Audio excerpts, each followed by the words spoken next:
Noite, uma data tão especial, 57 anos de aniversário dessa igreja. É uma grande honra e satisfação estar com os irmãos. Também agradeço ao reverendo Donizete o convite, certamente com a anuência de todo o conselho desta igreja, os demais pastores. Que Deus continue abençoando ricamente a todos os irmãos aqui. Todas as vezes que eu venho aqui à igreja, foram poucas, mas sempre tive uma grata surpresa, via de regra, me fazendo lembrar do passado. Esse cântico que as crianças acabaram de cantar me fez retornar algumas poucas décadas atrás. E de fato é uma grata satisfação poder ver crianças cantando com tanto vigor, tanta alegria, sendo estimuladas a crescerem na graça, no conhecimento do Senhor, na igreja e participarem tão ativamente assim. As crianças não são a igreja do futuro, elas são a igreja do presente. E é muito belo e emocionante ver estas participações. Deus continue abençoando grandemente essas crianças. E os seus pais também, certamente, necessitarão do cuidado, do consolo do Senhor, da direção, da proteção e da sabedoria para continuando nessa jornada de dirigi-los. Meus irmãos, vamos abrir as nossas Bíblias na primeira carta de Paulo aos Tessalonicenses, capítulo 1.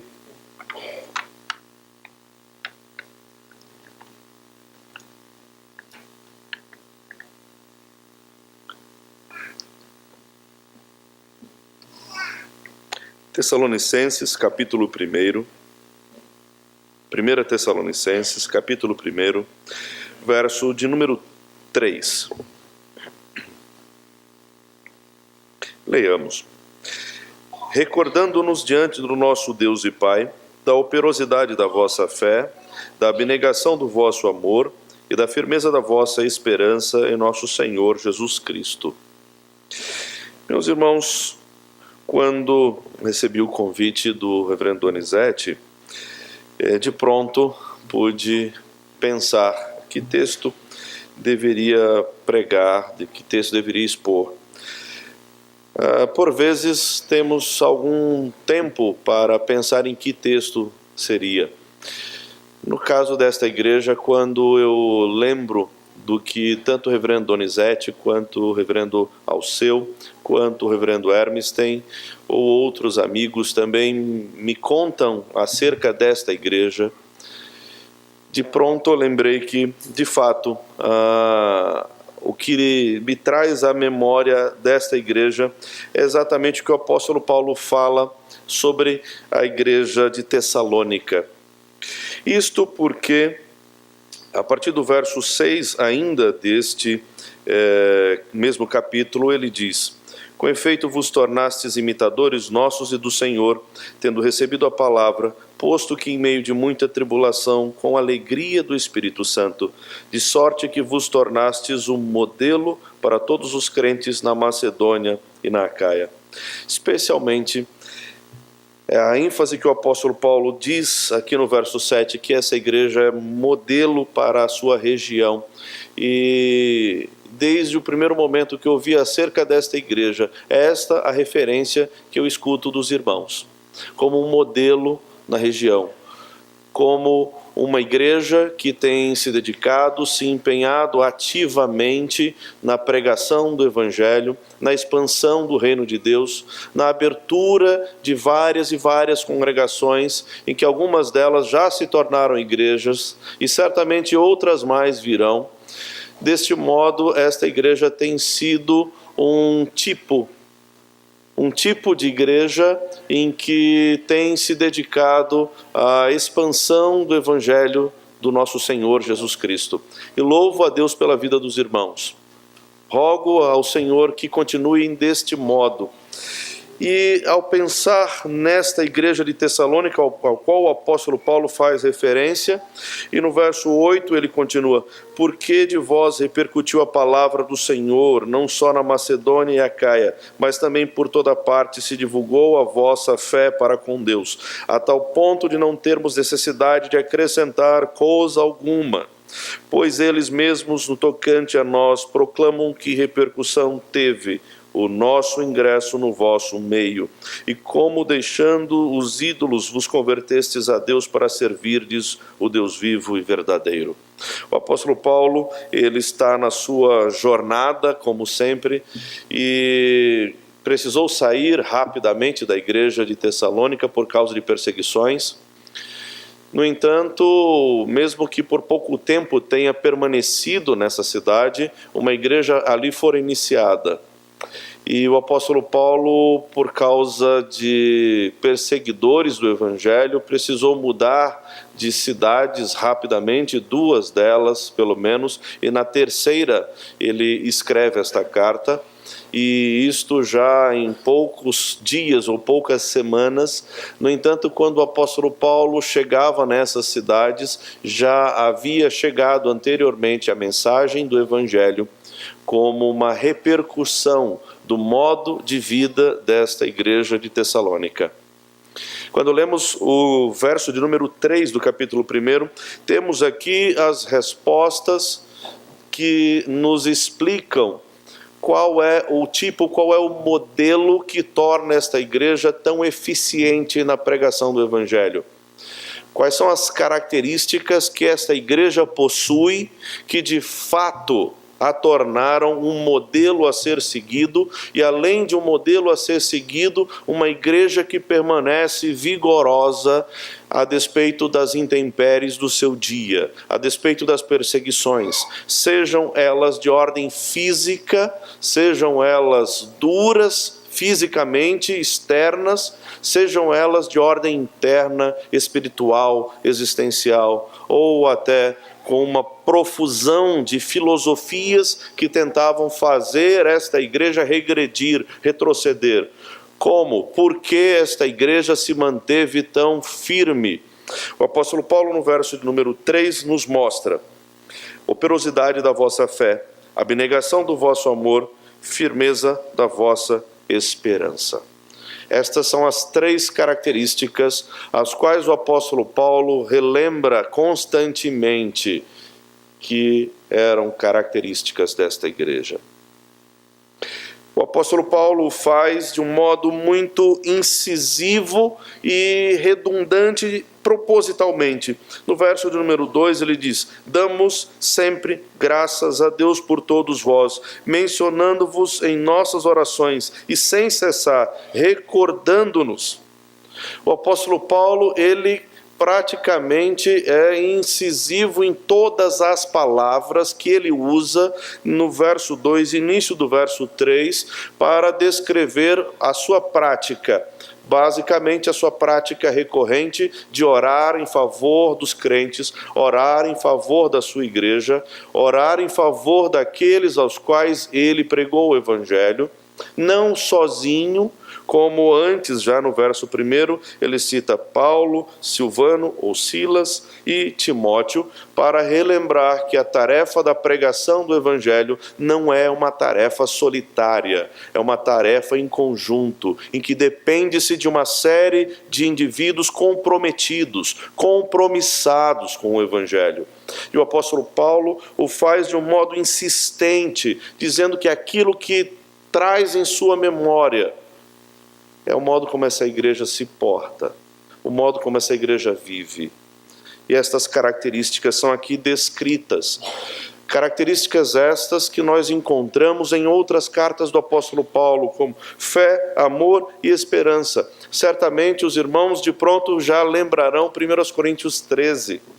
Não é a primeira e única ocorrência, além deste momento nesta carta, permeia praticamente todas as cartas do apóstolo Paulo ao apresentar esta tríade como a tríade das características cristãs essenciais.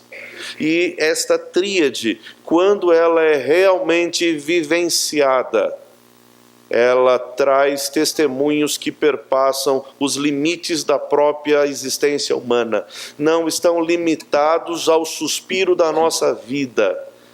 Mas esse testemunho, ele se torna eficaz por séculos. Não tem limites territoriais, limites geográficos, limites temporais ou limites intelectuais, aos quais não possam ser impactados por estas características do Evangelho de Cristo.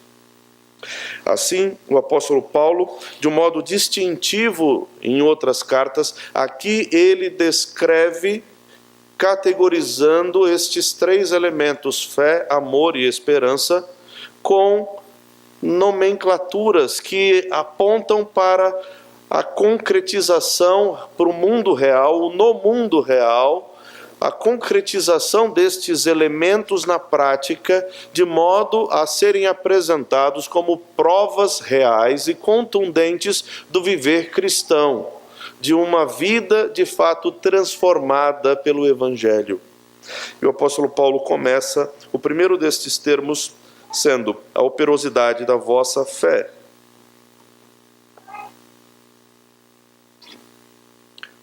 Por operosidade, literalmente o apóstolo Paulo aqui tem em mente trabalho, obra, o fruto das mãos, aquilo que pode ser apresentado a alguém como fruto do seu trabalho depois de um labor, depois de uma luta, depois de insistente atividade, constante atividade, pode ser apresentado com mãos estendidas, o objeto, o fruto do nosso labor. No entanto, o apóstolo Paulo fala que este labor tem um fundamento. O fundamento que motiva este trabalho, esta obra realizada, é a fé. Por fé, o apóstolo Paulo não está fazendo aqui referência a uma aposta, a um chute, o anseio, o desejo de que algo que lá exista, ou num lugar que sequer eu sei onde é, mas um esforço insistente existencial do indivíduo por querer encontrar algo. Não é isto que o apóstolo Paulo está fazendo, está falando. O que eu acabo de dizer refere-se em linhas bem generalistas ao que se fala sobre fé no nosso tempo. A fé não possui objeto, ela é um fim em si mesmo, ela é autônoma, até mesmo em relação ao próprio sujeito. O apóstolo Paulo não descreve fé com os caracteres da nossa época, tampouco da sua, que também não difere da nossa em grande medida. O apóstolo Paulo descreve fé aqui nesta carta e em praticamente todas as suas cartas. Fé significa conhecimento da pessoa e obra de Cristo. Fé tem um objeto real. Esse objeto é Cristo. Conhecer quem é Cristo, portanto, demanda relacionamento. Não é algo pontual, mas é algo constante, contínuo, que perpassa toda a existência humana. Não é algo circunscrito a uma esfera em particular, como algo compartimentalizado, mas é aquilo que denota a totalidade da nossa existência. Portanto, conhecer a Cristo significa andar com Ele, relacionar-se com Ele. Mas só é possível relacionar-se com Cristo por causa do seu sacrifício redentor. Portanto, fé também aponta para o conhecimento da obra redentora de Cristo. Esse relacionamento com Cristo só é possível por causa do seu sangue derramado na cruz, uma vez por todas. Por isto podemos nos relacionar com Ele. Por isso podemos conhecê-lo, por andar com Ele. E a base desta relação, deste relacionamento, é apenas uma. Não está em nós, mas está em Cristo. Ele morreu a seu tempo, em nosso lugar. O justo pelos injustos. Morreu pelos pecadores, os quais somos nós. E agora, qual é a grande motivação para o nosso trabalho? A grande motivação para o nosso trabalho é respondermos à altura àquele que morreu por nós, sendo nós ainda pecadores. Por isso nós trabalhamos, por isso nós labutamos, por isso nós construímos. Nós não construímos para o nosso usufruto próprio, nós construímos, nós trabalhamos, nós apresentamos o fruto, a obra do nosso trabalho, como um serviço a Cristo. Num primeiro momento, a extensividade daquilo que o apóstolo Paulo está aqui dizendo pode ser circunscrita à pregação do Evangelho em si. De fato, no primeiro momento, a aplicação mais natural que aqui podemos ver é que estes crentes, eles estão pregando o Evangelho de um modo ativo, por causa do Evangelho que os transformou. O Evangelho que transformou a nossa vida exige, na mesma proporção, uma vida transformada. E uma vida transformada vive para o serviço contínuo do seu Senhor. É isso que o apóstolo Paulo está relembrando acerca desta igreja. Ao conhecerem a Cristo, ao terem sido apresentados a Cristo, como lemos em Atos capítulo 17, mostrando a pregação do apóstolo Paulo. E o que o apóstolo Paulo fez foi abrir a palavra, externalizar a palavra, mostrando que aquele que fora prometido no Antigo Testamento é Jesus Cristo, o Redentor. Assim, estes crentes, eles são transformados por Cristo, conhecem a Cristo, conhecem o seu sacrifício remidor. Por isso eles trabalham, por isso eles pregam o Evangelho de um modo ativo. Mas o fruto do nosso labor não está limitado à esfera da pregação do Evangelho. De fato, esta é a obra mais importante que podemos querer realizar, mas não é a única. Também diz respeito ao cotidiano da nossa existência. A realidade que muitos enfrentarão já amanhã logo cedo. Levantarão talvez às 5 horas da manhã e estarão prontos para o seu trabalho. Esse trabalho que será realizado nas mais diversas frentes e esferas deve ser realizado com esta consciência de servir a Cristo. Fomos salvos, fomos resgatados. Pregamos o Evangelho com a nossa vida. Pregamos o Evangelho com a integridade do nosso viver. E a integridade do nosso viver também é evidente quando somos servos fiéis no labor, na labuta do nosso cotidiano, das nossas mais diversas atividades.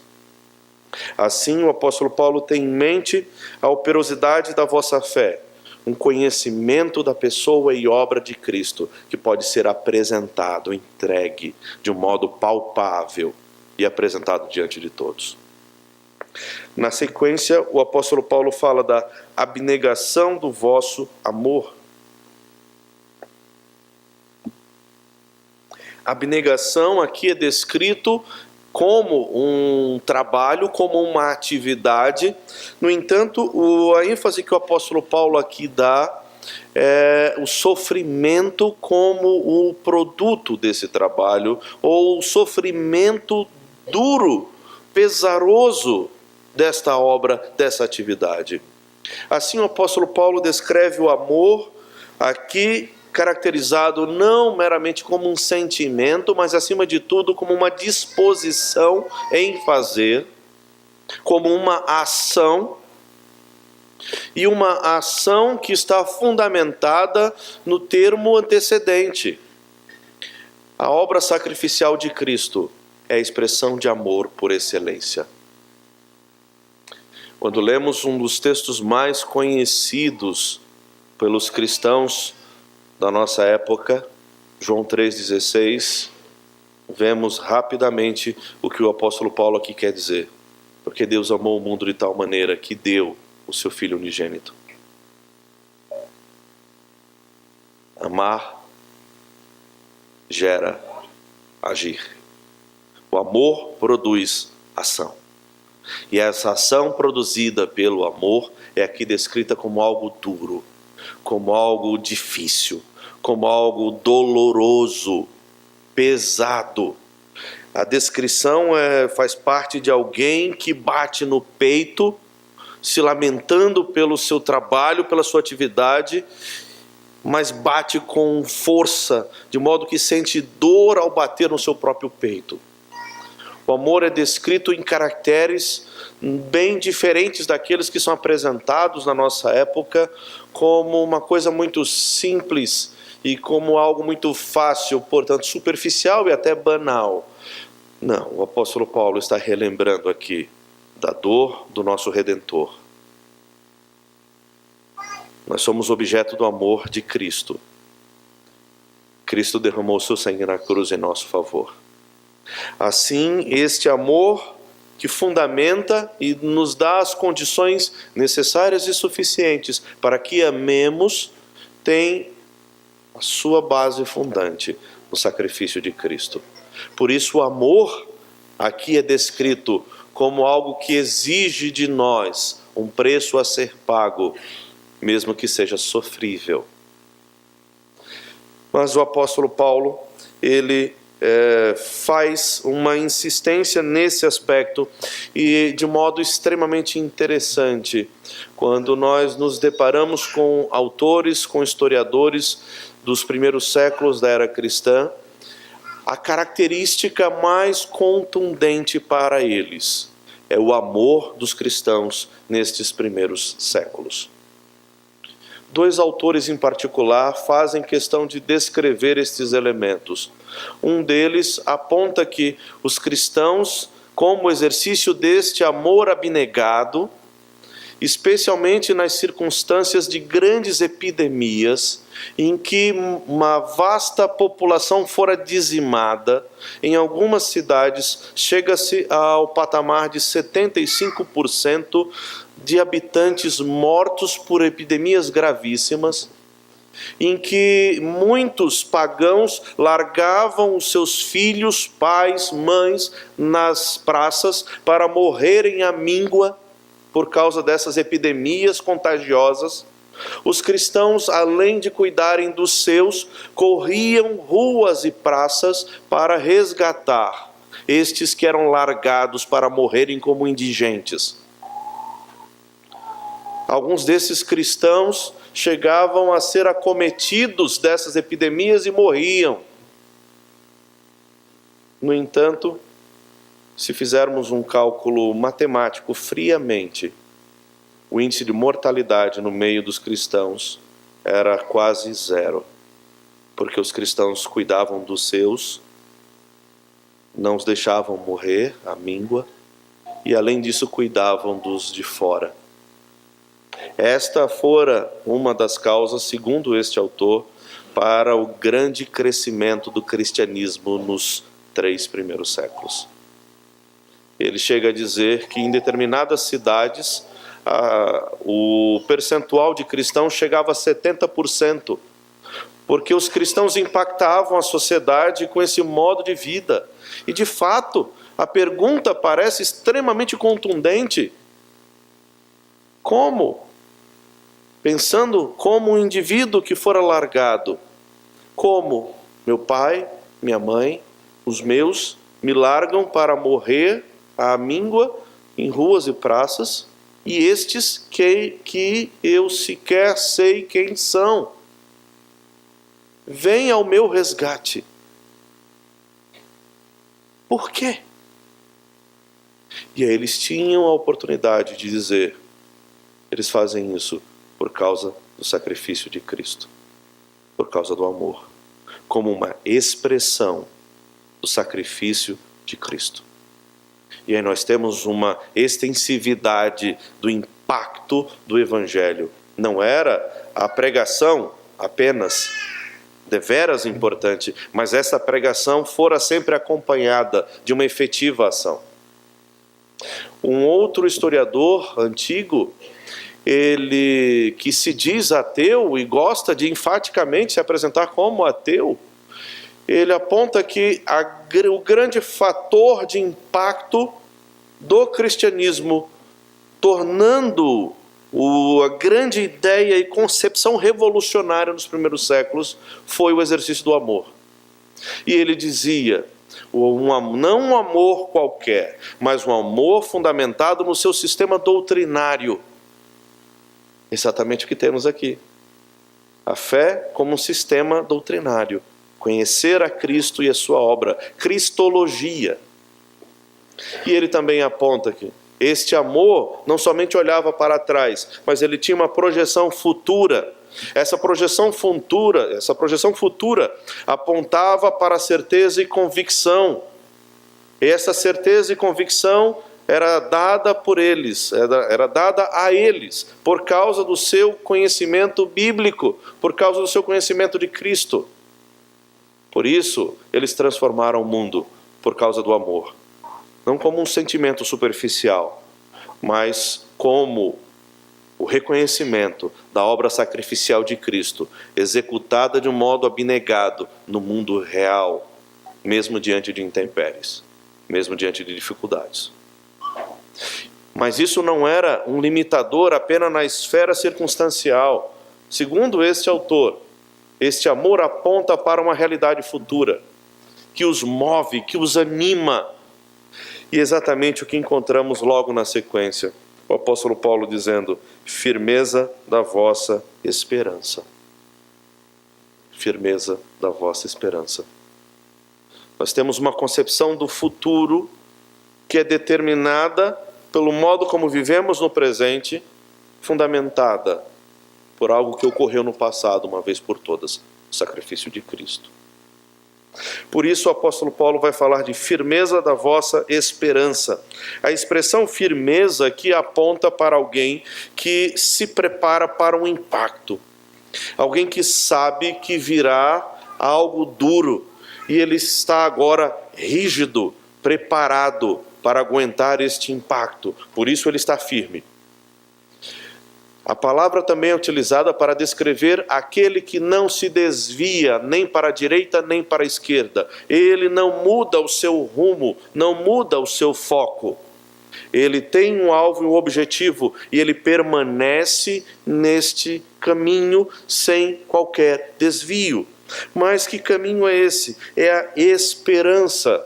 Esperança provavelmente é uma palavra extremamente modificada em seu sentido ao longo do tempo, mas a esperança no seu sentido, que o apóstolo Paulo aqui faz uso, não diz respeito a uma aposta, como com frequência é utilizado na nossa época, mas exatamente o oposto disto. Esperança é sinônimo de certeza, de convicção. Ele está firme, ele não se desvia nem para a direita nem para a esquerda, porque ele está convicto daquilo que o aguarda. Por isso ele espera, porque é certo que virá. Ele espera porque sabe que virá. Portanto, esperança é sinônimo de certeza, convicção. Não é uma aposta, não é um chute, não é algo aleatório. É certeza absoluta. E o apóstolo Paulo, ele vai à frente e agora ele categoriza estes elementos, dizendo, em nosso Senhor Jesus Cristo. O apóstolo Paulo, como em nenhum lugar de toda a Escritura, utiliza termos aleatoriamente. O apóstolo Paulo usa os 3 termos aplicados para a segunda pessoa da Trindade aqui, de um modo extremamente enfático.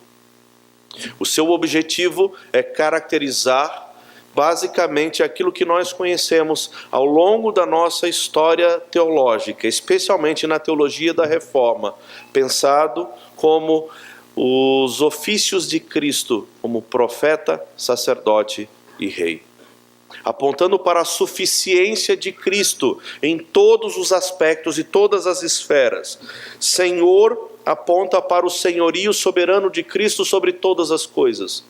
Aquele que criou todas as coisas. Aquele ao qual o apóstolo Paulo fala que provém dele, aponta para ele e é sustentado durante todo esse percurso por ele.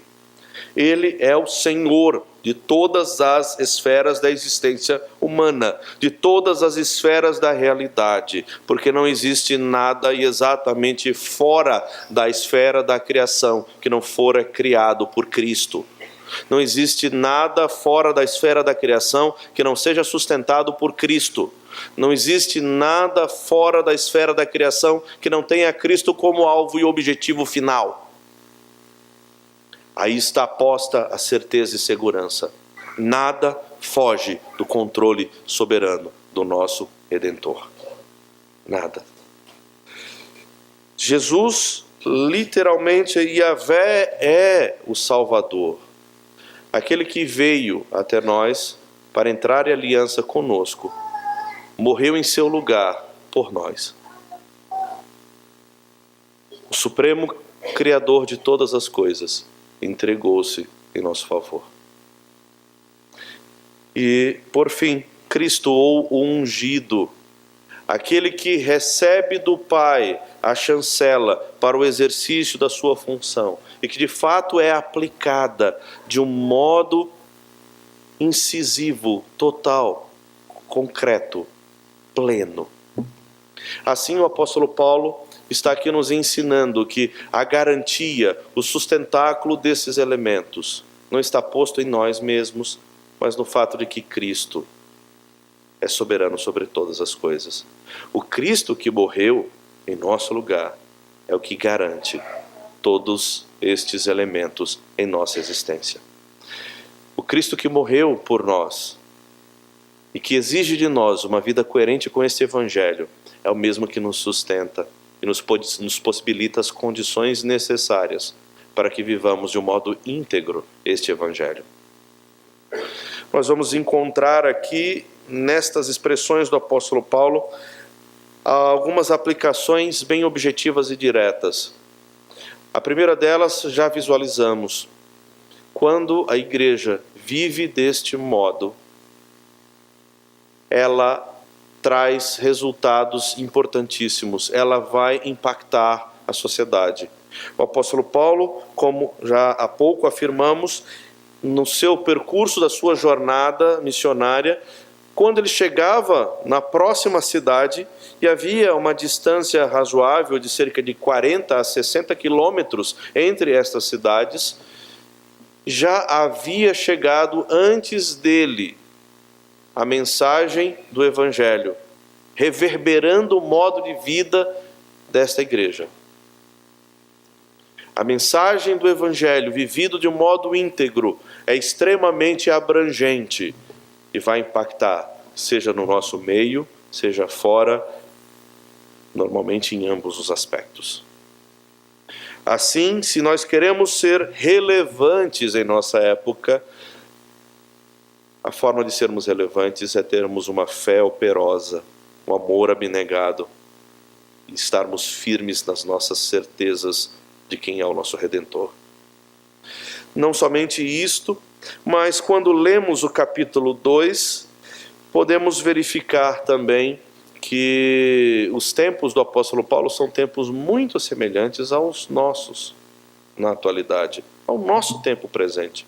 O apóstolo Paulo começa a dizer o modo como ele não se portou dentre os tessalonicenses. Ele não foi bajulador, ele não procurou enganar, ele não procurou retirar ou ter lucro com esses irmãos, ele não procurou a sua própria vanglória, ele não procurou a sua própria exaltação. O que o apóstolo Paulo está nos mostrando aqui é exatamente o contexto da sua época. Havia uma profusão enorme de missionários das mais diversas matrizes, de pensadores, de filósofos, retóricos, sofistas, pessoas que não estavam preocupadas com o conteúdo, estavam preocupadas apenas em enganar as pessoas, em arrancar dinheiro delas. Quando lemos obras antigas, como o de Daquê, ele fala que se um profeta ficar mais do que 2 dias na casa de alguém, esse é um falso profeta. Por quê? Porque ele quer se aproveitar das pessoas. É só uma pequena ilustração daquilo que ocorria com muita frequência nessa época.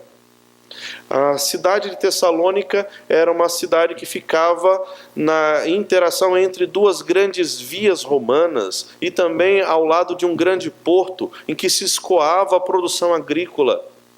Portanto, era um lugar de grande trânsito e era comum pregadores dos mais diversos tipos para enganar as pessoas.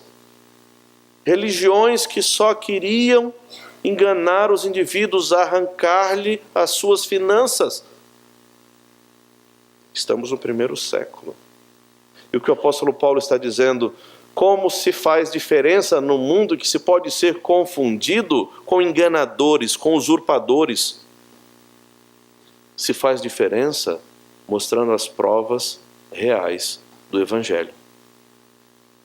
Quando nós mostramos o que é o Evangelho de fato, as pessoas vão perceber a diferença entre alguém que quer enganar e alguém que de fato tem algo a oferecer que pode transformar a sua vida. O Evangelho que transformou a nossa vida é o mesmo Evangelho que exige de nós uma vida transformada. Quando nós mostramos uma vida transformada, as pessoas compreenderão que se trata de um Evangelho que transforma vidas. É assim que o apóstolo Paulo está aqui mostrando. Ele está mostrando também outros elementos que irão se estender ao longo desta carta, já apresentando aqui a necessidade dessa igreja permanecer firme. Ela permanecerá firme quando ela conhece mais a Cristo. À medida que mais de Cristo ela conhece, mais firme ela estará diante das intempéries do dia. Uma das grandes dúvidas dessa época aqui, e não é à toa que teremos nos grandes tratados acerca das últimas coisas, ou da escatologia no Novo Testamento, são as respostas que o apóstolo Paulo vai dar ao longo desta carta, já no final desta carta, dessa primeira carta. As pessoas na atualidade parecem ter esquecido da redenção, mas não esqueceram. Elas têm buscado a solução para a vida eterna nos mais diversos meios, tentando restringir a morte, tentando antecipar ao máximo o vigor da vida, tentando a qualquer custo impedir a morte, pelas mais diversas vias e formas, das formas mais tecnológicas, das formas mais simplórias. Aponta unicamente para o desespero humano da realidade futura, ao qual, diante da morte, nenhuma das nossas construções, nenhuma das nossas ideias ou filosofias pode se sustentar, a não ser confiar unicamente em Cristo Jesus como nosso Redentor. E o apóstolo Paulo está nos mostrando exatamente isso. O grande anseio dessa época era o que virá depois. O que virá depois para aqueles que são salvos por Cristo é a salvação eterna, é a vida eterna, como ele vai descrever a partir do capítulo 4 desta carta. Portanto, irmãos, quando nós observamos estes aspectos, nós temos uma resposta para um viver constante, para sermos exemplos, modelos, para estarmos firmes, sermos sustentados em todas as intempéries do nosso dia, para sabermos o que nos aguarda. Estarmos satisfeitos em Cristo Jesus, nosso Redentor, que supre todas as nossas necessidades, agora no presente, nos dando ocasião e oportunidade para testemunharmos deste Evangelho transformador, nos fazendo convictos certos, seguros, da salvação eterna em Cristo Jesus, nosso Redentor. Certeza de salvação é um elemento que pode transformar uma sociedade inteira. Foi assim no século XVI, quando a salvação foi apresentada em Cristo. É assim até hoje. Que Deus nos abençoe, irmãos.